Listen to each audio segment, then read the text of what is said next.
Selamat sore teman-teman semua. Sehat ya.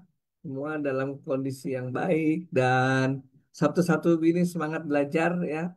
Sungguh patut ya layak diapresiasi teman-teman yang bergabung di sini pada hari Sabtu untuk belajar. Seperti tadi sudah disampaikan bahwa tema kita hari ini adalah bicara tentang tuberkulosis. Nah, kita belajar nanti itu apa sih penyakit itu, lalu bagaimana kita disebut sakit TBC, apa penularannya bagaimana, lalu mencegahnya gimana, dan juga bagaimana kita bisa memanfaatkan produk AFC ini untuk penanggulangan tuberkulosis. Nah, kalau dilihat di sebelah kanan itu gambar kuman ya, gambar kuman yang kecil-kecil sebenarnya nggak sebesar ini. Dia sangat kecil bahkan kemudian kalau kita pun ngelihat pakai mikroskop dengan perbesaran 1000 kali juga kayak strip-strip aja. Warnanya merah dengan dasar biru. Ya, itu pewarnaannya. Nah, itu nama kumannya adalah Mycobacterium tuberculosis. Ada dua kata ya. Sama kayak nama saya Trevinopakasi. Trevino adalah nama kecil saya, nama keluarganya Pakasi. Kalau kuman atau nama-nama Latin lah ya, berbeda. Kalau disebut Mycobacterium tuberculosis, maka nama keluarganya adalah Mycobacterium. Nama kecilnya adalah tuberkulosis. Lalu orang pikir ya terlalu panjang, ya kasih singkat aja lah. TB atau TBC ya. TB dalam bahasa Inggris, TBC dalam bahasa Indonesia untuk menyatakan itu adalah penyakit yang disebabkan oleh Mycobacterium tuberculosis. Nah, seperti tadi saya sebutkan bahwa Mycobacterium itu nama keluarga. Sehingga kalau ditanya ada nggak adik kakaknya atau saudara-saudaranya? Ada jawabannya ya. Jadi Mycobacterium tuberculosis tidak hanya satu-satunya Mycobacterium ya. Ada Mycobacterium leprae itu menimbulkan penyakit lepra atau penyakit kusta nama lainnya. Itu Mycobacterium leprae. Lalu ada lagi Mycobacterium bovinum. Itu juga menimbulkan penyakit yang mirip dengan TBC, penyebabnya atau ditularkan oleh sapi atau Mycobacterium. Lalu ada banyak lagi Mycobacterium yang lain namanya Mycobacterium other dan tuberculosis. Ya udah daripada satu-satu dilihat dikelompokkan lagi sebagai other dan tuberculosis. Kenapa? Karena jumlahnya memang sangat sedikit ya. Nggak banyak yang tertular tapi ada gitu ya. Dan yang ada ini mungkin kalau diobati dengan obat TBC mungkin nggak sembuh-sembuh gitu ya atau lain gitu perangainya nggak seperti yang diharapkan. Nah, kalau dibiak, ternyata dia bukan TBC, tapi kuman Mycobacterium yang lain, ya. Jadi ada banyak ya. Sehingga nanti kalau kita melihat ya orang-orang yang diduga TBC, ya bisa jadi memang TBC, tapi belum tentu semuanya TBC, ya. Nah, ada berapa macam TBC sendiri? Ya, jadi kalau sekarang kita bilang Mycobacterium tuberculosis, berarti hanya spesifik ya bicara kuman penyebab penyakit TBC. Ternyata kuman penyebab penyakit TBC juga ada istilahnya strain-nya. Strain-nya itu ada eh, apa namanya yang kita bagi dua ya, yang sensitif dengan pengobatan yang ada sekarang, atau satu lagi resisten obat. Nah, obat-obat TB kayak apa sih? Sebenarnya obat-obat TB itu sudah ada formulasinya ya. Sudah satu paket, ada 4 macam obat pada 2 bulan pertama. Lalu ada 2 macam obat sisanya untuk 4 bulan berikutnya dengan total semua 6 bulan. Nah, kalau tidak mempan dengan salah satu dari obat itu disebut dengan MTB, resisten obat. Ya. Jadi MTB singkatan dari apa? Dari Mycobacterium tuberculosis. Itu menunjukkan kumannya. Kalau kita bilang TBC menunjukkan penyakitnya. Ya. Nah, sekali lagi kumannya ada 2 macam. Kuman yang sensitif atau yang resisten dengan obat-obat TB. Yang bahaya tentu yang resisten. Karena yang resisten ini apa namanya bisa bisa apa namanya lama pengobatannya ya nggak sembuh sembuh dikasih obat yang biasa nggak cukup harus dikasih obat yang lebih kuat lagi istilahnya ya. Nah, kapan sih kalau seseorang dikatakan dia TBC ya? Dia dikatakan TBC ya disebut sakit TBC kalau ketemu kuman MTB-nya itu. Kalau kumannya ketemu di dahak, itu yang paling menentukan ya. Yang paling menentukan kalau ketemu kumannya di dahak. Jadi Bapak Ibu batuk, batuk yang kuat, batuk yang rasanya keluar dahaknya itu dari dalam paru-paru. Kalau cuma rasanya ada di sini, kerongkongan, generate-nya, batuknya, kemudian cuma gitu aja dibuang, speed begitu aja, kemungkinan besar bukan dahak. Ya, kalau dahak tuh lebih kental, kemudian mungkin warnanya kuning kehijauan, ya. Rasanya juga kalau ditelan lagi rasanya asin, itu dahak, ya. Itu kalau air liur dia lebih encer, bening, ya. Kemudian juga mungkin nggak berasa, ya. Itu adalah air liur. Nah, kalau TBC-nya hebat sekali, kadang-kadang air liur aja udah positif. Tapi kalau TBC-nya nggak hebat, ya harus dibatukan betul baru ketemu kumannya, ya. Nah, kumannya itu bisa ditemukan dalam bentuk kuman yang tadi, yang gambarnya batang-batang berwarna merah, ya. Tapi juga yang sekarang lebih canggih ditemukan DNA. Pasti udah dengar dong DNA itu apa? Bener ya, DNA itu kita dengar di produk yang namanya Utsukushi. Ada DNA salmon, ya. Tapi ini DNA-nya TBC, ya. DNA-nya kuman MTB, ya, bukan DNA ikan salmon, ya. Ini DNA-nya kuman MTB, ya, yang kita temukan di dahak, ya, sehingga kita bilang, oh ini TBC ini batuk-batuknya, atau misalnya ya gejala-gejala yang timbul, yang kita lihat pada pasien itu, oh ini TBC, karena ketemu kumannya atau ketemu DNA kumannya, ya. Beda cara periksanya, kalau periksa yang kuman itu pakai mikroskop, tadi yang saya bilang, ya. Tapi kalau yang namanya DNA itu alat yang namanya TCM, tes cepat, M-nya lupa saya apa. Pokoknya TCM ya. Dia itu bisa mendeteksi kumannya, bahkan apakah kumannya resisten obat atau tidak. Itu tes TCM tadi ya. Kalau nggak ketemu TBC nggak ya, masih bingung juga. Kalau nggak ketemu TBC apa enggak, gimana dong ya? Ya kita lihat nih keluhannya sesuai nggak ya? Apakah memang ada keluhan yang batuk berdahak lebih 2 minggu, kemudian keringat dingin, keringat malam, ya, atau ada keluhan lain misalnya penurunan berat badan, ya, dan paling bisa kelihatan lagi kalau di ronsen, ya. Kalau di ronsen kemudian kelihatan ada gambaran putih-putih awan, ya, atau ada lubang gitu ya. Nah, itu mungkin orang akan curiga TBC. Tapi nggak bisa bilang gara-gara ronsen atau ada keluhan keringat malam, oh itu pasti TBC. Nggak bisa bilang begitu. Dokter harus periksa ya dan harus lihat kumannya. Kalau kumannya nggak ketemu, dugaan semula adalah TBC. Tapi baru dugaan. Kemudian dugaan itu gimana? Ya kadang diterapi juga. Dan diterapi kalau kemudian ada perubahan, berat badannya naik, batuknya berkurang, berarti kita bilang, oh ini TBC. Ya. Jadi memang ada prosesnya, teman-teman. Biasanya screening pertama adalah kalau sudah batuk-batuk berdahak lebih dari 2 minggu. Ya, batuk berdahak ya, ini keluarnya dari dalam paru-paru lebih dari 2 minggu itu kita anggap sebagai satu screening pertama untuk diperiksa dahaknya, apakah bisa ditemukan kuman TBC atau DNA dari kuman tersebut. Ya. Nah, kalau kita udah tahu sekarang penyebabnya kuman, jelas ya, clear penyebabnya kuman. Kalau kita bilang penyakit lain, misalnya diabetes, apa penyebabnya nggak jelas ya, atau hipertensi nggak jelas juga. Gimana mulainya siapa ini? Kalau ini jelas TBC ya, ada kuman. Kan kalau kuman hipertensi nggak ada, kuman diabetes juga nggak ada ya.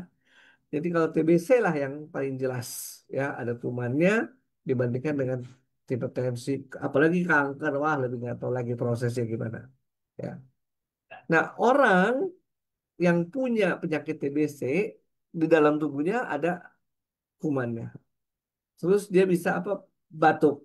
Ya, begitu dia batuk, ya, ada orang lain yang tidak terkena TBC menghirup udara yang dibatukan dari orang yang terkena TBC, dia tertular, terinfeksi, masuk kumannya. Ya. Ketika kumannya masuk ke dalam saluran napas, dia pakai droplet ya. Pasti pernah dengar droplet juga loh. Droplet itu kita dengar di istilah COVID ya. Ada droplet, ada aerosol. Droplet itu lebih gede partikelnya, aerosol lebih kecil ya. Tapi baik droplet maupun aerosol itu masih lebih besar, jauh lebih besar daripada kuman TBC-nya sendiri ya. Sehingga kuman TBC ya memang bisa di tempat manapun gitu ya, masuk ke dalam tubuh, dan kalau partikelnya cukup kecil maka dia akan terus sampai ke ujung-ujung saluran napas, yaitu yang namanya alveolus atau alveoli kalau banyak, tempat pertukaran oksigen ya. Nah, sampai di situ tentu kumannya bisa kemudian menyebar ya. Menyebar masuk ke dalam tubuh, kemudian membentuk kompleks primer ya.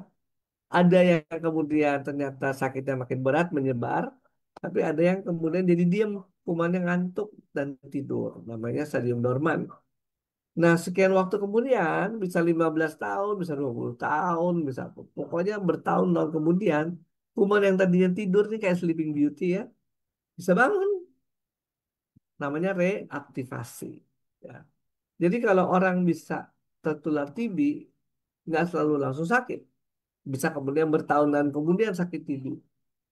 Sehingga kalau ditanya, bingung juga ya kalau ditanya, di rumah ada sakit TBC nggak? Enggak dong, enggak gitu. Karena tertularnya TBC mungkin 15 tahun yang lalu, mungkin 20 tahun yang lalu gitu ya. Jadi memang agak gampang mencari di mana sumber penularannya. Apalagi kalau tadi dibilang sama Mas Angga bahwa kita tuh nomor 2 TBC sedunia.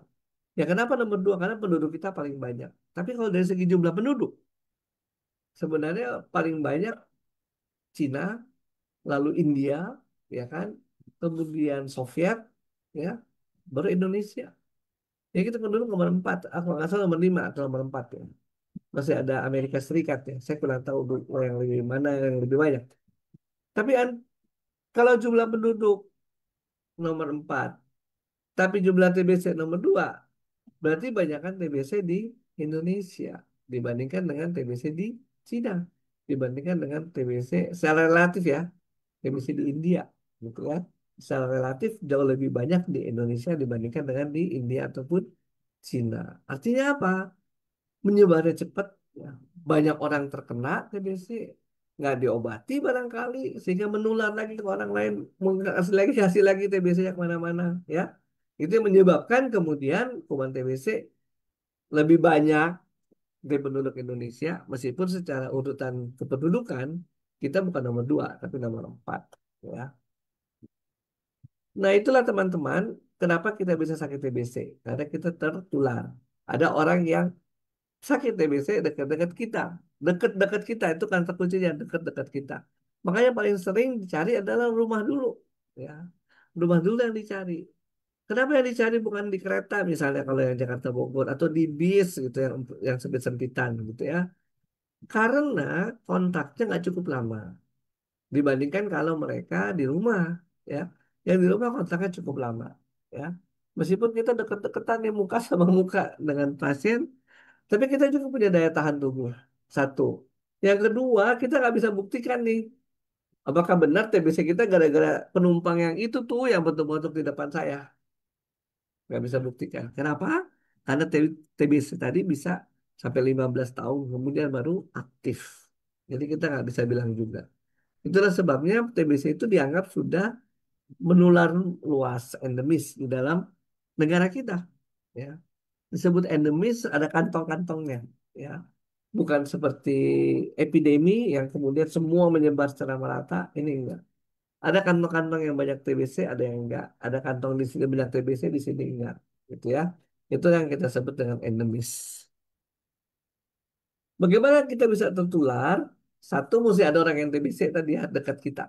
Nah, dia harus dekat kita. Kemudian ketika dia dekat kita ya bernapas ataupun batuk, mengeluarkan droplet.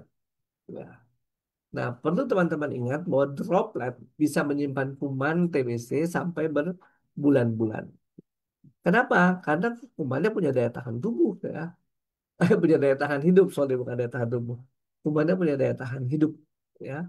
Sehingga ketika kemudian dia jatuh ke suatu lokasi, tidak disapu, tidak dipel, tidak dilakukan bersih-bersih yang lain, apalagi kemudian makan dan sebagainya yang nggak bagus gitu ya. Akhirnya apa ya? Akhirnya daya tahan tubuh turun ya, mudah tertular atau kalau yang dulu sudah tertular, maka TBC-nya bisa aktif ya. Itulah kenapa bagaimana kita bisa tertular TBC.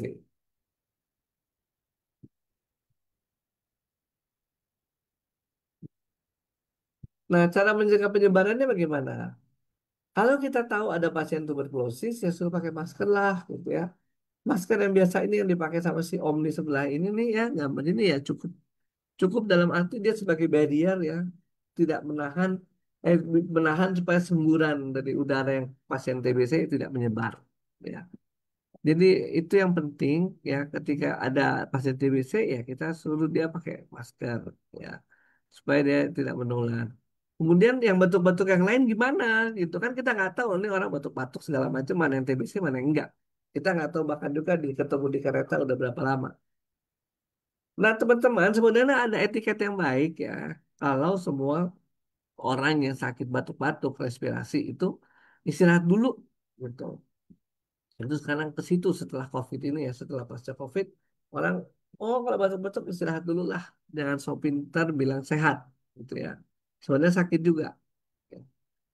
Kemudian yang kedua, kalau misalnya kita bisa screening gitu ya. Screening. Screening misalnya eh, ada yang di posyandu, itu juga membantu untuk mencari pasien TB. Ya.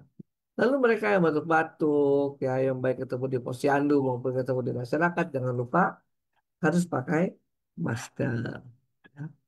Nah, yang ketiga, kalau sudah ada orang TB-nya, orang yang TBC di rumah, apa yang mesti dibuat? Kamarnya harus bersih, ya ventilasinya mesti bagus, udara bisa keluar masuk, kemudian pencahayaan yang bagus, sinar matahari, sinar matahari yang pagi ya, ultraviolet bisa tembus dan kemudian mencoba bisa membunuh kuman-kuman TBC yang ada di dalam kamar, misalnya di dalam kamar pasien. Ya. Nah itu yang harus kita lakukan, baik pencegahan dari individunya dengan masker, atau kita sendiri mencegah dengan menggunakan masker. Lalu kita melihat secara keluarga contohnya tadi ya, misalnya kita bagi-bagi tugas nih, siapa yang ngasih obat, siapa yang bersih-bersih, siapa yang ngurusin makanannya, dan sebagainya. Lalu yang lebih penting lagi, yaitu bagaimana juga kita bisa mencegah itu di komunitas supaya nggak meluas.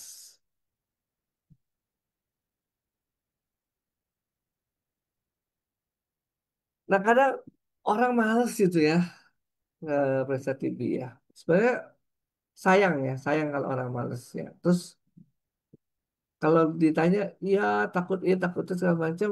Ada juga yang nggak tahu. Dia bilang takut mahal, ya.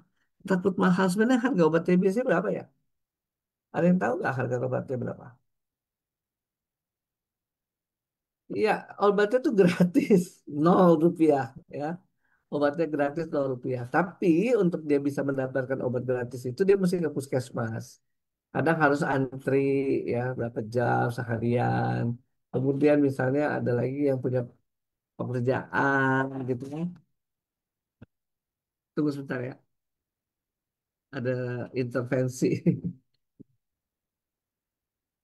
Jadi ada yang apa namanya orang-orang yang memang mesti kerja gitu ya. Obatnya sih gratis, tapi dia mesti kerja. Bisa nggak dia dapat obat itu ya? Obatnya sih gratis, tapi mesti nyebrang pulau untuk ke puskesmasnya. Tapi harus lewat sungai gitu. Obatnya sih gratis, tapi jauh gitu ya, naik turun ganti mobil ganti ini ya misalnya. Jadi banyak selalu obstacle-nya apa kekurangannya ya, keterbatasannya selalu orang bilang gratis sih gratis ya, BPJS juga gratis, tapi sebenarnya embel-embel di belakangnya itu yang membuat harganya le- tidak segratis yang kita bayangkan. Apalagi kalau Bapak Ibu bayangkan nih ya, kalau orang TBC ini obatnya itu 6 sampai 8 bulan. Ya. 6 sampai 8 bulan. Kadang tuh bulan pertama diberikan cukup sering. Kenapa cukup sering? Takut kalau ada efek samping dia nggak respon. Kalau ada penyakit lain juga yang mendasari itu juga nggak diobatin, ya. Takutnya seperti itu. Makanya harus dibuat dulu tiap hari. Takut juga misalnya kalau ternyata diobatin tapi ternyata ada efek samping. Makanya harus seminggu-seminggu sekali ngambil obatnya. Sehingga kita bisa lihat nih, bisa bantu evaluasi. Lalu setelah itu obatnya boleh diambil 2 minggu sekali misalnya, atau bahkan sebulan sekali, ya. Tapi gratis. Nah, gratisnya nggak apa-apa. Transportnya mesti bayar, nunggunya, ya. Kemudian apa lagi? eh ya pekerjaan kita jadi hilang, apalagi yang harian, ya. Banyak yang bisa terpengaruh oleh satu aktivitas bahwa saya harus ke puskesmas untuk mendapatkan obat. Ya. Banyak impactnya, banyak yang terpengaruh dari orang yang harus pergi ke puskesmas untuk ambil obat. Jadi gimana dong? Ya mau nggak mau kalau udah TBC harus dikasih obat TBC. Itu pertanyaan banyak sekali ya masuk ke telinga saya atau di chat saya. Ini udah TBC gimana dok? Minumnya berapa kali? Ini berapa kali subarasinya segala macam. Itu jawabannya hanya satu, teman-teman. Harus minum obat anti tuberkulosis. Ya, karena sampai saat ini yang berhasil ditemukan obat-obat itu dan efektif. Meskipun masih berlanjut terus, ya. Sementara produk kita kemana bermainnya? Ya, produk kita adalah bermain di preventif. Ya, berjalan di preventif atau di pencegahan. Bapak Ibu tahu tadi sudah disebutkan oleh Mas Angga ya, bahwa lingkungan tempat tinggal kita Jabodetabek ini mungkin juga ada teman-teman dari provinsi lain ya, tapi nggak terlalu merasakan ya. Kalau di provinsi kami di Jakarta ini, waduh, udah nggak pernah lihat langit biru ya, langitnya kayak abu-abu gitu ya. Itu menunjukkan polusi, ya, apalagi kalau teman-teman naik kapal terbang dan mau mendarat di Soekarno-Hatta, maka bisa melihat bahwa Jakarta itu abu-abu ya, sementara di atasnya masih ada langit biru ya. Artinya apa nih? Jadi kita nggak bisa lihat langit biru di Jakarta. Oh, ketutup polusi ya. Polusinya bisa macam-macam, mulai dari polusi apa namanya udara, rokok, ya itu semua merusak yang namanya saluran napas kita. Sehingga apa akibatnya? Ya kuman TBC nya gampang masuk dan kemudian merusak tubuh kita. Itu makanya penting sekali teman-teman memperhatikan polusi yang disebabkan oleh apa udara ini. Ya. Nah, sekarang kalau polusi itu terjadi, apa yang kemudian tergambar di sini? Kita kan bisa lihat di saluran napas kita. Coba kita akan melihat ada sel-sel yang mati, ya. Sehingga sel-sel itu perlu diganti. Itulah peran dari SOP dan usukusi untuk memicu terjadinya perubahan sel-sel yang baru, ya, supaya apa namanya kembali bisa melindungi tubuh seseorang eh, dari polusi tadi. Ya. Kemudian yang lain adalah adanya antioksidan. Antioksidan itu juga penting melawan stres oksidatif. Jadi teman-teman, kalau teman-teman tuh kemasukan zat radang gitu ya, tubuh kita nggak akan diam-diam aja, ya. Tubuh kita akan berusaha melawan, fight gitu ya, untuk eh, apa namanya masalah yang dihadapi. Dalam hal ini polusi menimbulkan radikal bebas, radikal bebas perusak sel, kemudian juga menyebar lagi ya, membentuk suatu namanya inflamasi dengan. Nah, tubuh berusaha mengatasi itu, akan mencoba melawan itu, sehingga kemudian apa yang terjadi? Harusnya orangnya batuk-batuk, batuknya berdahak, kemudian apalagi misalnya demam, demam semang-semang, itu semua usaha tubuh ya untuk bisa melawan kuman itu ya. Nah, kalau kita kasih AFC, produk ini ya, ada yang namanya regenerasi sel, ya. Nah, regenerasi sel itu yang kemudian melapisi saluran napas kita, ya. Saluran napas kita jadi utuh lagi, sehingga kuman TBC tidak mudah masuk. Yang tadinya udah rusak oleh stres oksidatif tadi, ya. Nah, yang berikut lagi, stres oksidatif dilawan oleh antioksidan, reaksinya dihambat, ada kemudian upaya untuk memicu pertumbuhan saluran napas sehingga saluran napasnya jadi utuh lagi, nggak bolong-bolong karena ada sel yang mati, ya. Dan kemudian daya tahan tubuh dari seseorang di diperkuat, ya. Itulah yang saya tulis di sini sebagai innovative solutions, ya. Innovative solutions. Jadi kalau Anda memang terpajan faktor-faktor risiko karena polusi udara, bagus sebenarnya untuk mengkonsumsi ini secara rutin supaya pembentukan lapisan paling dalam dari saluran napas ini berjalan dengan baik. Berjalan dengan baik dalam arti dia utuh, nggak bisa ditembus kuman, ya. Dia berfungsi sebagai saluran udara yang benar, gitu ya. Saluran udara yang baik dan benar.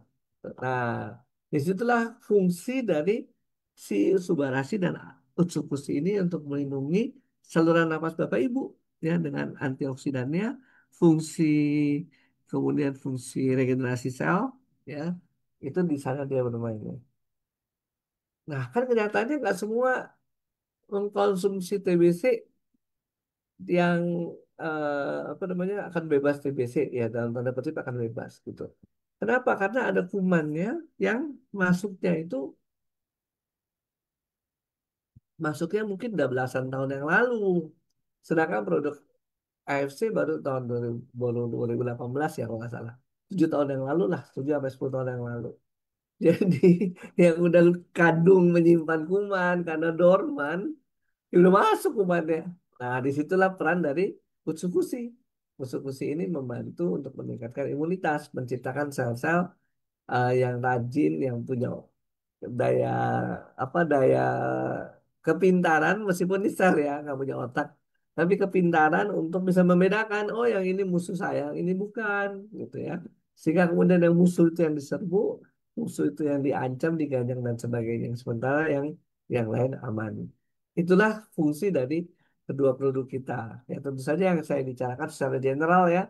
Saya tidak bisa membicarakan secara detail karena memang waktunya nggak cukup. Yang kedua, bahwa pembicaraan tentang perlawanan tubuh detail itu nanti ngantuk, ya, boring. Itu bukan bukan konsumsi hari Sabtu, apalagi sore-sore gini, ya, dengan cuaca mendung. Kalau saya cuacanya mendung. Ya. Nah, itu inovatif solusi kita, ya. Sehingga kemudian inisiatif kita apa nih ke depan? Ya, kita tingkatkan daya tahan tubuh kita. Artinya bukan hanya TBC, ya. Tapi kenapa kita sekarang bicara TBC? Karena TBC nomor 2 sedunia. Ya. Tingkatkan daya tahan tubuh kita. Kemudian kalau kita bicara tentang saluran napas, maka kita mencegah supaya tidak terjadi kerusakan dari sel-sel saluran napas. Ya, sebab kalau rusak itu akan mudah terinfeksi. Ya, masuk kuman lewat droplet, masih ingat, ya? Masuk kuman lewat droplet bisa langsung berinteraksi dengan sel tubuh kita kalau nggak ada lapisan dalamnya itu, sehingga kemudian bisa menimbulkan penyakit. Nah, kemudian yang ketiga apa?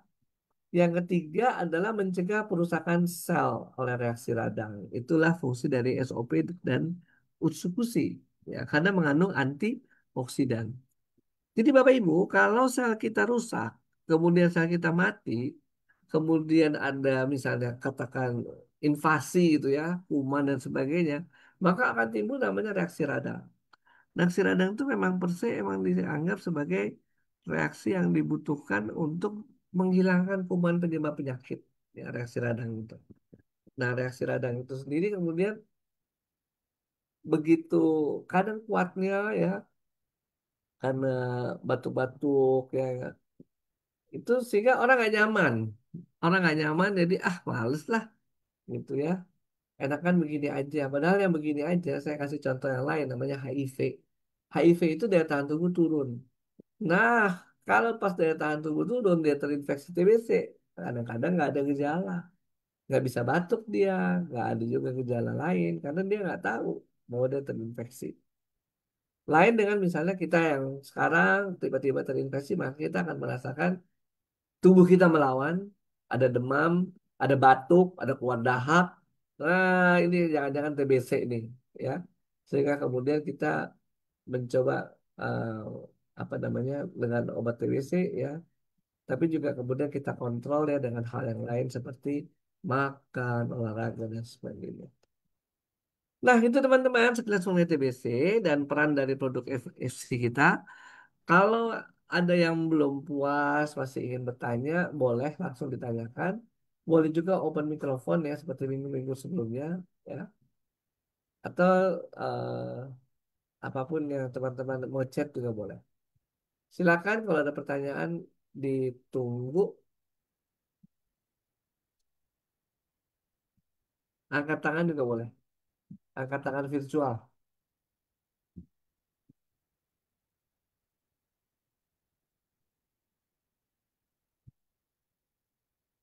Ayo, kok sepi? Kalau sepi kita lihat chatnya. Chat.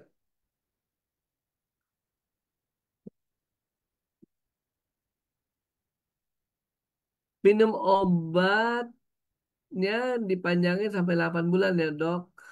Iya, sampai 1 tahun, sampai 8 bulan, sampai 1 tahun. Itu kalau yang lebihnya resisten ya, bisa diperpanjang.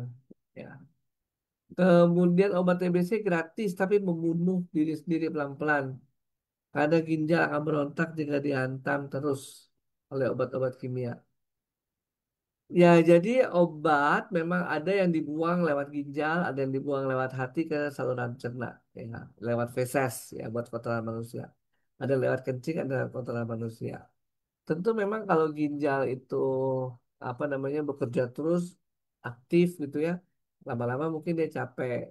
Nah, itu yang teman-teman harus cuci ginjalnya, si- istirahatkan dia lebih baik jangan makan makanan yang chemical ya.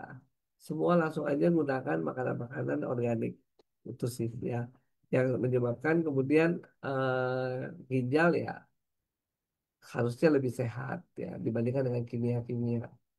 Tapi lebih berbahaya lagi sebenarnya kuman TBC itu bisa menyebar. Kalau dia menyebar lewat darah, dia bisa kena organ tubuh apapun juga, termasuk ginjal. Ya. Dia menyebabkan TBC ginjal. Itu juga berbahaya. Ya. Oke, silakan. Mungkin ada lagi yang lainnya ada yang mau angkat ini ya, angkat tangan. Pak Muhammad Ainuddin. Terima Silakan. kasih. Nggih, terima kasih Pak Dokter. Selamat sore untuk semuanya. Emang Selamat sore. nggih, untuk TBC itu memang susah banget gitu karena biasanya menyerang untuk masyarakat yang ekonominya kurang. Dan ini penyakit yang sangat menular karena dari dahaknya, dari percikan ludahnya, dan sementara di masyarakat kita juga untuk pemenuhan gizinya juga sangat kurang. Jadi untuk proses penyembuhannya ini pun akan mengalami hambatan. Yang kedua untuk obat-obatan TBC, kalau livernya nggak kuat, ya juga nanti livernya yang kena, jadi matanya yang kuning lah, yang itulah, yang apalagi kalau yang kenanya adalah tipe TBC dengan MDR, multi drug resistant. Ini akan susah, sangat-sangat susah. Makanya kenapa ini jadi program nasional dalam rangka pemberantasan TBC di Indonesia. Tapi sampai saat ini tetap tingkat kesakitannya masih masih tetap masih tinggi. Ya karena itu Dok. Faktor ekonomi yang pertama adalah dan yang kedua adalah budaya kita. Kadang sok abe begitu berahak kita langsung buang aja di sembarangan tempat. Kalau misalkan dengan Utsukushi dan Subarashi dengan ekonomi yang rendah itu juga akan ini juga sih membebani beban mereka. Dan tambahan lagi sekarang juga munculnya adalah kanker-kanker di paru itu tambah banyak lagi. Memang ini kondisi-kondisi yang rumit di Indonesia, Dokter. Terima kasih, Matur nuwun. Assalamualaikum Terima kasih, Pak. warahmatullahi wabarakatuh. Terima kasih. Waalaikumsalam. Ini komentar ya, Pak Ya. Muhammad Ainuddin. Benar ya teman-teman. Jadi ini eh, banyak masalahnya ya. Nggak segampang yang kita perkirakan diobati selesai. Tapi banyak sekali masalahnya, termasuk efek samping obat. Nah tadi ya kalau efek samping obat memang teman-teman dengan mengonsumsi produk AFC ini akan menurunkan reaksi efek samping. Kenapa? Karena memang tadi obat itu kan keras ya, obat ini itu keras. Sehingga kemudian bisa menimbulkan tadi itu apa yang disebut dengan radikal bebas dan stres oksidatif ya. Nah itu cikal bakal yang merusak organ tubuh lain. Ya, paling sering hati. Kenapa? Karena hati cuma satu-satunya gitu ya. Sehingga kalau terjadi masalah langsung ketahuan. Dibandingkan dengan organ tubuh yang mungkin bukan cuma satu-satunya. Ya, masih bisa dipertahankan. Oke, gitu aja. Terima kasih Pak Muhammad. Dan kita lihat lagi di sini chatting ya, di chatting.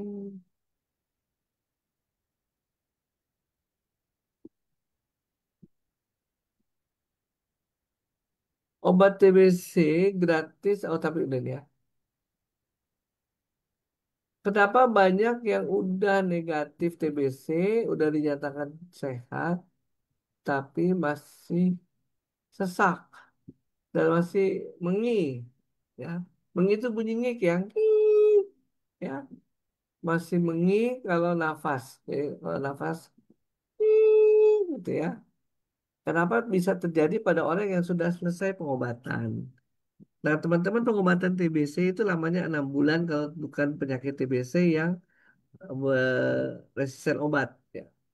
Nah, 6 bulan itu apa sih yang Bapak Ibu lakukan? Sebenarnya mengkonsumsi obat untuk apa? Untuk membunuh kuman TBC-nya. Ya. Jadi dia bukan apa bukan penyelesaian masalah satu-satunya.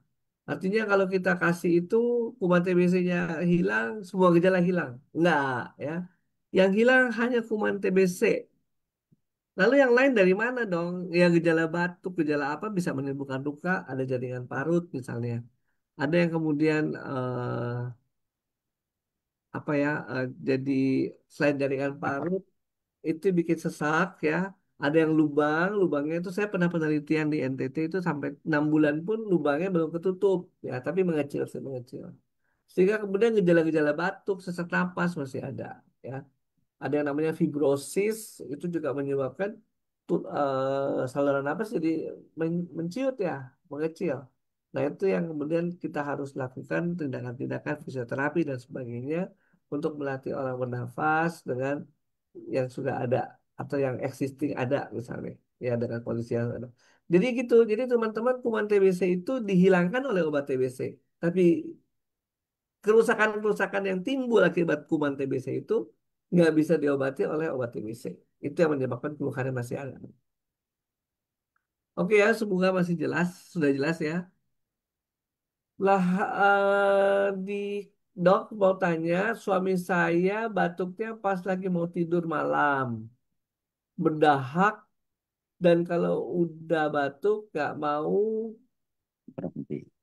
nggak mau berhenti ya, nggak mau berhenti sampai keluar keringat dinginnya. Belum pernah periksa minum ursu 4 tambah suba 1 baru agak diam batuknya. Ya memang TBC kalau memang dia tidak terlalu luas, daya tahan tubuh sendiri bisa kemudian berupaya mengamankan kuman tadi ya, di diisolasi kumannya dalam kacamata bening ya. Lalu kemudian tubuh sendiri juga melakukan perlawanan ya, perlawanan dengan daya tahan tubuhnya sehingga memang kadang-kadang mungkin masih fase-fase awal gitu ya. Rasanya kok udah berkurang, kumannya nggak ada, apa namanya batuk-batuknya udah mulai berkurang. Padahal itu mungkin TBC gitu ya. Tapi kemudian kita minum produk setiap hari, bisa SOP, bisa juga usus terus kok enakan ya, nggak berasa lagi gitu. Bisa jadi ya, bisa jadi. Jadi karena kumannya itu ada terus dan tidur terus di dalam tubuh kita, sehingga nanti satu saat misalnya dia kambuh, tapi kemudian cuma sedikit jumlahnya, tubuh kita bisa melawan, dia hilang lagi. Ada lagi kambuh lagi, tubuh kita bisa melawan, ya bisa hilang lagi. Jadi nggak selalu semuanya harus apa terselesaikan setelah 6 bulan diberikan obat. Ya, memang seperti itu kondisinya.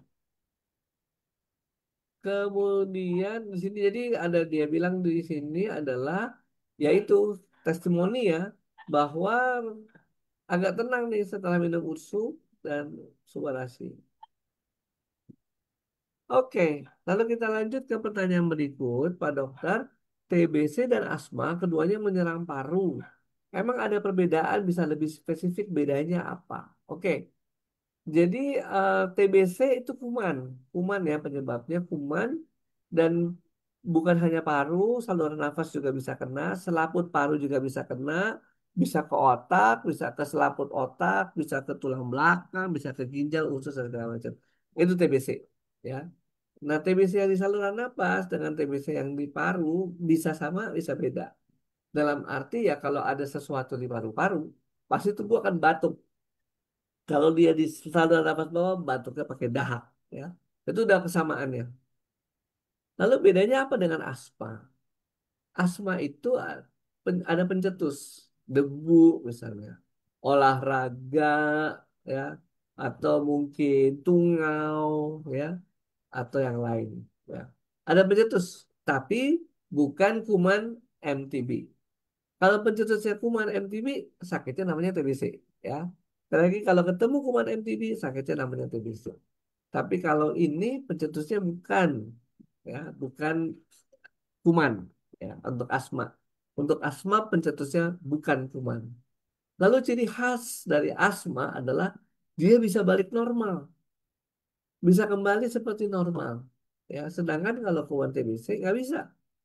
Begitu dia bikin bolong, ada luka, kemudian diganti jaringan parut, ya udah, nggak akan jadi normal lagi. Ya, pasti akan ada keterbatasan.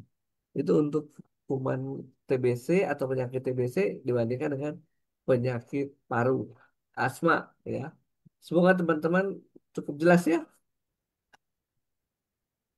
Berikutnya, dok saya mau tanya, kalau sakit TB itu sudah pengobatan 6 bulan, terus kambuh lagi sehingga pengobatannya setahun, setelah itu sudah dinyatakan sehat, apakah bisa menular ke keluarga melalui piring tersebut? Dia nggak ada 100% garansi bahwa nggak akan menular. Ya. Menularnya lewat udara, ya, bukan lewat benda-benda, bukan lewat piring, bukan, tapi lewat udara. Ya.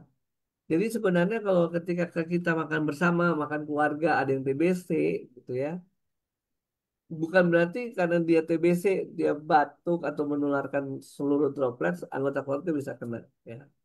Sekali lagi, anggota keluarga mungkin terkena TBC satu dari kontak tadi ya, pernapasan.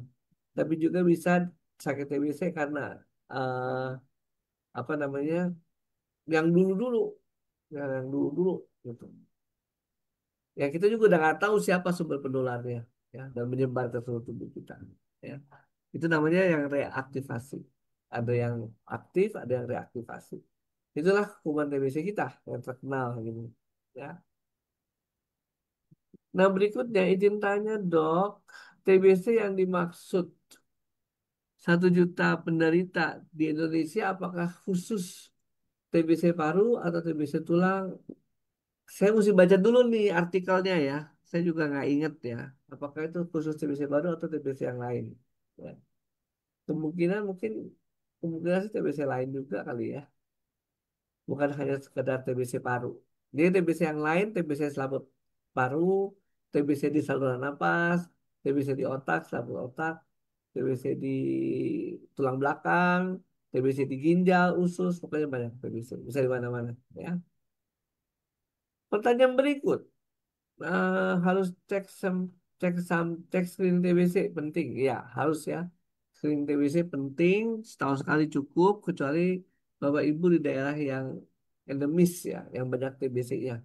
Nah, itu sebaiknya cek dulu ininya, apa namanya, areanya, pengaruhnya TBC dan sebagainya.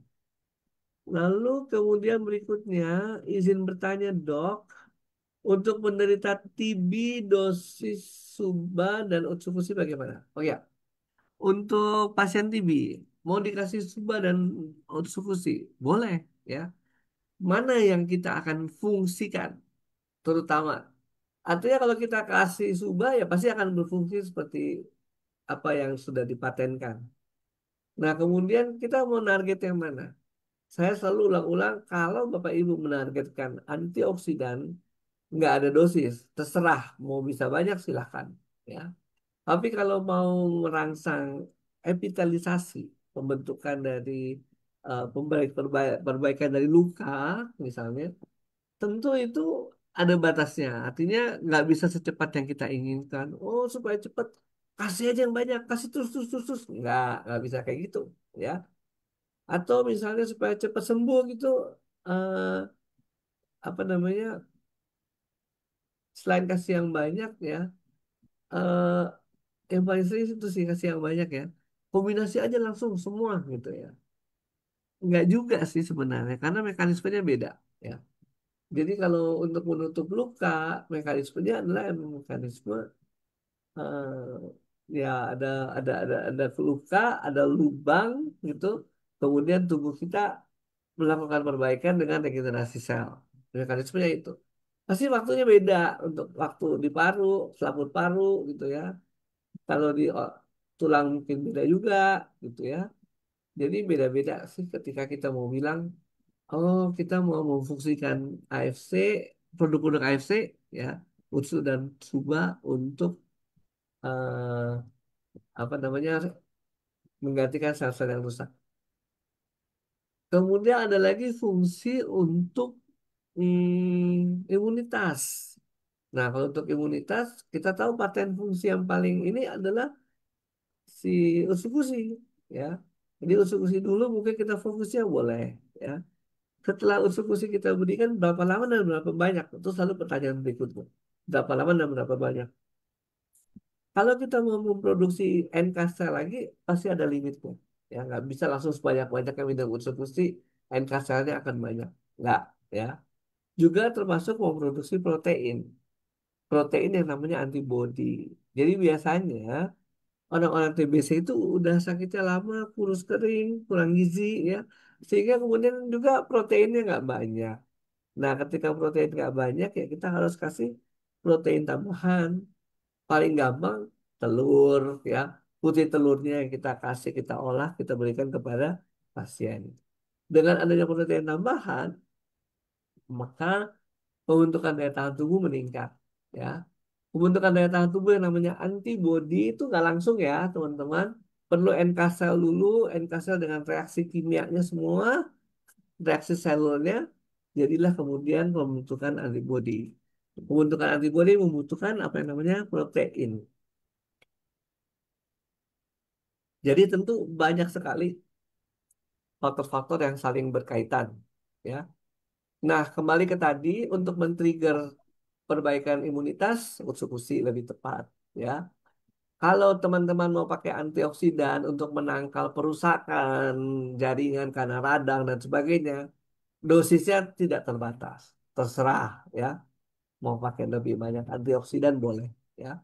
Kemudian kalau kita mengharapkan saluran napas atau lubang-lubang yang dibuat oleh TBC segera diperbaiki, nah, ada limitnya, ada batasnya. Tapi tetap teman-teman bisa pakai misalnya, tetap masing-masing 1 sampai 2 saset sehari. Karena itu yang dianjurkan oleh Jepang, ya, 1 sampai 2 saset sehari. Ya. Tapi kalau untuk buat antioksidan sih, kalau saya bilang sebenarnya yang Bapak Ibu mau, sebenarnya nggak masalah. Ya. Silakan. Dan juga teman-teman tahu bahwa kandungan dari ursukusi maupun subarasi itu juga adalah materi-materi yang dibutuhkan oleh tubuh kita. Sehingga ketika kita makan, katakanlah kita pengennya antioksidannya banyak gitu ya. Ya kita makan banyak-banyak gitu. Tapi yang lain, produk lain gimana dong? Ya nggak apa-apa, nggak akan kebuang. Ya, akan diserap oleh tubuh. Ya, serat dari tubuh nanti tubuh akan recycle. Dia mau bikin apa tergantung kebutuhan dari tubuhnya itu sendiri. Ya. Yang pasti sih tubuh kita apa cukup efektif, efisien ya. Tanpa kita perintah dia akan mengolah sendiri bahan-bahan makanan yang memang berlebihan. Ya, entah disimpan, entah diubah ke bentuk yang lain, entah dijadikan energi. Pokoknya tubuh kita kreatif lah, gitu ya. Percaya aja sama tubuhnya, yang penting tubuhnya sehat. Kalau tubuhnya nggak sehat sama aja ya. Kemudian ada lagi ini. Oh ya, itu nggak cukup ya kalau cuma minum TB, apa, obat TB dengan dikasih suba atau pulsa nggak cukup. Harus apa? Stop rokok. Stop dengan dekat-dekat orang yang merokok. Itu paling susah tuh. Biasanya suami ngerokok, istrinya kena ya. Lebih parah kalau suami istri merokok, anaknya yang kena ya. Jadi stop merokok ya. Kemudian kalau itu ada masker ya. Kalau kita misalnya nggak kenal dengan orang tapi satu kantor, pakai masker nggak apa-apa ya. Tentang program vaksin TBC dari Bill Gates, minta penjelasan dan pencerahannya. Saya kira bukan di sini tempatnya ya. Di sini pencerahan untuk produk dari Jepang yang namanya Utsukushi dan Subarashi, bukan vaksinasi dari Bill Gates. Kecuali nanti Bill Gates manggil saya sebagai pembicara untuk menceritakan, tapi forumnya bukan di sini kali ya, bukan LOP. Tapi nanti cari forum yang lain lagi gitu ya. Jadi saya tidak menceritakan vaksinnya Bill Gates ya. Kemudian selamat sore dokter, saya adalah member divonis CA cervix. Oh ini sudah beda lagi ya.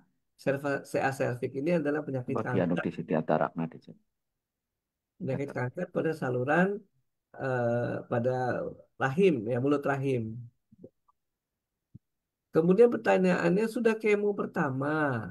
Sebelum kemo konsumsi suba dan ursu. Setelah konsumsi produk AFC, HB sudah normal, tetapi ada timbul ke liver, kira-kira apa penyebabnya?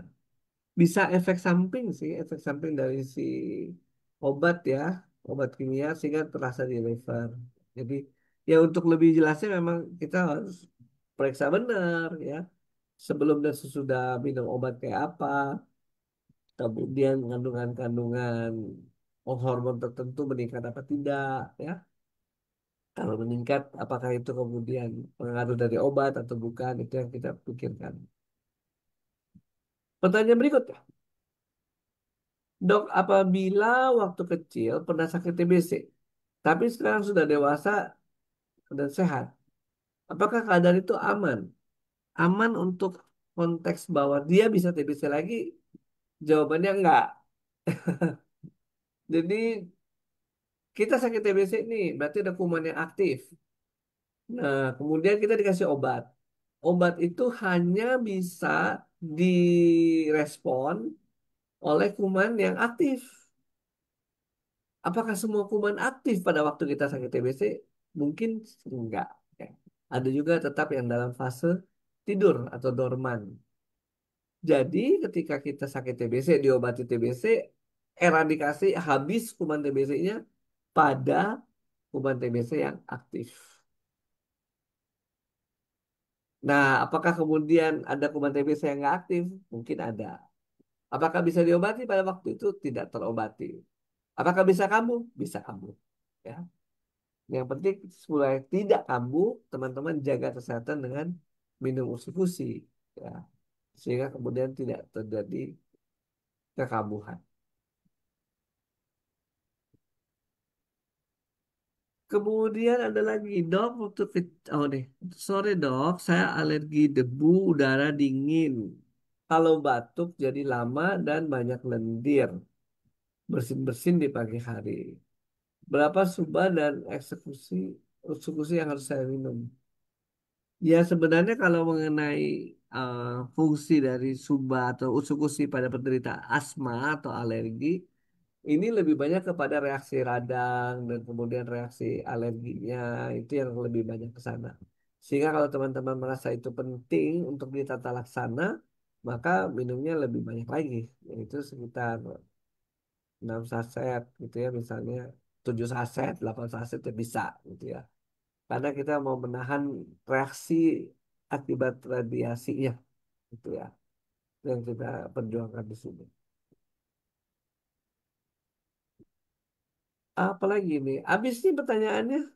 Kayaknya TBC emang sedikit ya dan ilmunya udah ya. Oke, kalau kalau habis pertanyaannya mungkin lebih ke ini dok, kalau boleh kayak konsumsinya jadi dibagi jadi dua dok, konsumsinya baik yang tiga deh sorry, yang satu yang mau jaga-jaga aja, tapi umurnya juga ya memang belum lumayan lanjut lah gitu loh dok, maksudnya masih usia produktif tapi mau jaga-jaga aja karena mungkin apakah dia kerjanya di luar ruangan atau Mungkin ya saya nggak bilang dia ngerokok, ya bisa aja dia ngerokok atau dia ada di lingkungan perokok gitu kan, jadi perokok pasif juga. Itu satu, harus konsumsi berapa banyak di Suba dan Unsu. Dan yang kedua, kalau memang eh, udah ada apa ya, tanda-tanda kayaknya emang udah kena TBC gitu loh dok. Itu juga. Dan yang ketiga, orang yang jauh dari yang saya tadi bilang semua, dia nggak ngerokok, dia nggak ada di lingkungan perokok dan lain-lain, dia nggak kerja di luar ruangan, tapi usianya udah lanjut, itu juga kira-kira konsumsi berapa? Kalau nggak mau kenakan, karena TBC kayaknya nggak mengenal usia ya dok ya, Ya, gitu loh. Dari tiga itu kira-kira masing-masing boleh dok, konsumsi berapa-berapa aja. ya baik. Untuk mempertahankan kesehatan ya, saya sarankan 1 sampai 2 saset ya, masing-masing buat utsu dan subarasi itu sudah cukup ya untuk mempertahankan kesehatan. Tapi tentu saja teman-teman nggak cukup dengan minum subarasi tadi ya. Kalau yang ngerokok ya stop lah ngerokoknya misalnya ya. Jadi 1 2 saset sehari dengan fungsi yang tadi semuanya sekaligus untuk regenerasi sel, kemudian untuk antioksidan dan sebagainya itu 1 2 saset cukup ya. Tapi kalau teman-teman sekarang sudah TBC ya, obat TBC tetap harus diminum, nggak bisa nggak. Karena itu yang paling efektif sampai saat ini terbukti bisa melawan kumannya ya. Hanya tadi ya cerita ada teman yang tadi ya, efek sampingnya nggak enak gitu.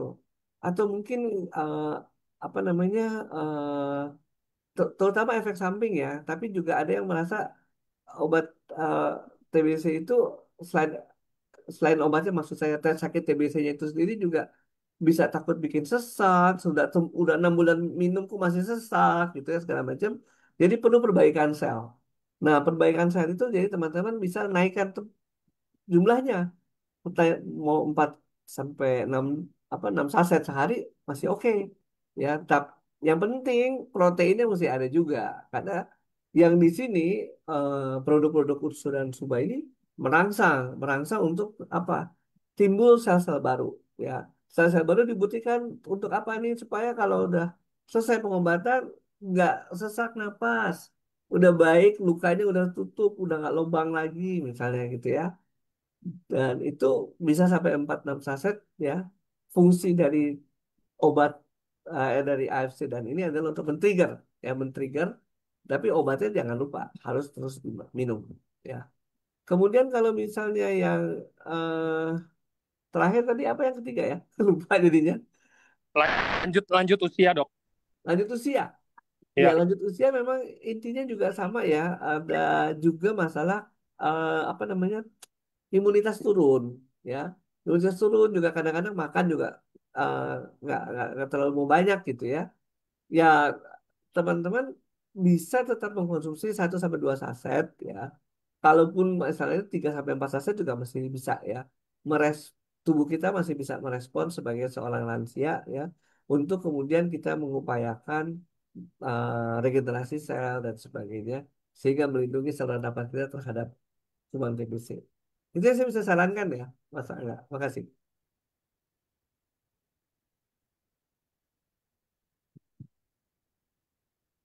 oke dok. Itu itu aja, mungkin sama satu lagi dok, sorry. Apa ini pertanyaan sih, bukan tentang ini. Apakah TBC ini sifatnya sama akumulatif juga, Dok? Kayak contoh, misalkan saya dari umur 20 tahun ya di Indonesia gini kan, kayak misalkan saya ngerokok, saya sering main di debu-debu dan asap, terus saya tinggal di kota besar kayak Jakarta dan lainnya. Terus apakah saya sehat-sehat aja sampai umur 50, tapi nanti umur 50 lebih gitu saya baru bisa kena TBC, itu mungkin nggak, Dok? Atau saat itu juga langsung, atau mungkin waktunya lebih singkat? Gimana tuh? Ya, kalau kita punya faktor risiko seperti tadi merokok, polusi dan sebagainya itu mempermudah orang terinfeksi ya. Nah, ketika dia terinfeksi belum tentu langsung sakit ya. Ada waktu bisa sampai belasan tahun bahkan terjadinya penyakit itu kalau daya tahan tubuh turun ya. Jadi kalau Bapak Ibu eh, katakan apa namanya punya faktor risiko ya, tentu nggak serta-merta ya langsung terjadi TBC gitu ya. Jadi ada perlu waktu, juga perlu daya tahan tubuh.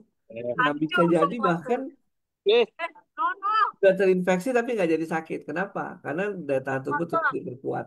Itu bisa juga seperti itu. Jadi nggak selalu kita terinfeksi pasti langsung jadi sakit. Mudah-mudahan menjawab ya sesuai Oke, sesuai oke pertanyaannya. dok, menjawab itu, yes. Nah, terus Satu lagi sebelum closing, sorry dok. Ini saya jadi tadi juga lagi baca-bacain, jadi saya pilih-pilih yang kira-kira penting aja ya dok ya. Ya, Eh, apakah menularnya sebegitu cepatnya TBC? Kayak misalkan contoh saya sehat-sehat aja, tapi saya misalkan kerja seharian full di satu ruangan sama orang yang terkena positif TBC. Apakah itu udah pasti bisa menular? Atau kalau saya konsumsi makanan sehat, pola hidup sehat, subah, utsu, dan lainnya, lebih nggak gampang tertular dan belum pasti. iya. Lebih susah tertular sebenarnya. TBC itu nggak segampang itu menular dan menimbulkan penyakit. Kalau udah tertular pun, misalnya kita menghidup, belum nggak segampang itu juga dia bisa menimbulkan penyakit. Prosesnya panjang. Jadi yang penting justru mempertahankan kesehatan tadi. Kalau kita minum SOP subarasi ya secara rutin misalnya, kemudian kita bisa mempertahankan saluran napas kita utuh dengan regenerasi sel, ya tentu saja kita akan susah susah tertular gitu ya, susah tertular.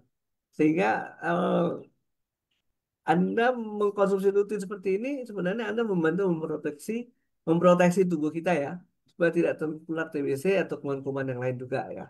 Itu sih yang bisa kita dapatkan dengan secara rutin. Jadi nggak usah khawatir bahwa mudah tertular nih ya, justru justru dengan makan konsumsi seperti ini kita terus menerus memperbaiki saluran napas kita ya, regenerasi selnya dengan bagus sehingga kita bisa tetap sehat ya, mempertahankan kesehatan kita. Makasih. Oke, thank you Pak Dokter. Semoga Yuk, menjawab ya teman-teman dan semoga bisa menjadi pembelajaran ya, bahasanya ya. Oke, kalau gitu. Terima kasih Pak Dokter untuk waktunya sama-sama.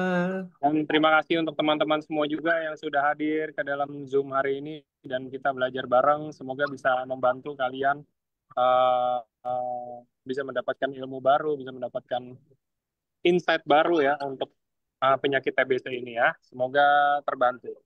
Oke, kalau gitu thank you sekali lagi dokter. Thank you teman-teman semuanya. Terima Selamat kasih sore, semua. sampai jumpa di acara berikut. Thank you dok. Happy weekend.